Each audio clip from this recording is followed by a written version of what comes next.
mbokk internet yi nga xam ne yéenay seetaan NG TV ñu ngi leen di nuyu di leen wax ngeen dal ak jàmm abonné leen suñu chaîne activé cloche bi ndax vidéo bu ñu dugal ngeen mën koo gaaw jot. arrestation yi di wéy ki nga xamante ni moo di chroniqueur bii di Cheikh Bara Ndiaye moom nag daal dinañ koy jàppee fële ca këram Rufisque. Cheikh Bara Ndiaye moom chroniqueur bi nekk fële ca Walfadjri TV ñëpp ràññee ko lool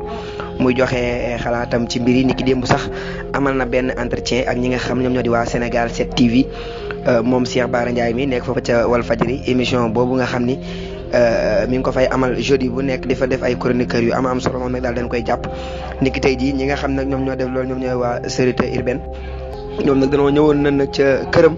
yàgg fa lool niki tey jii nag ci lañ ko mujjee daal di koy jàpp nag moom Cheikh Bara Ndiaye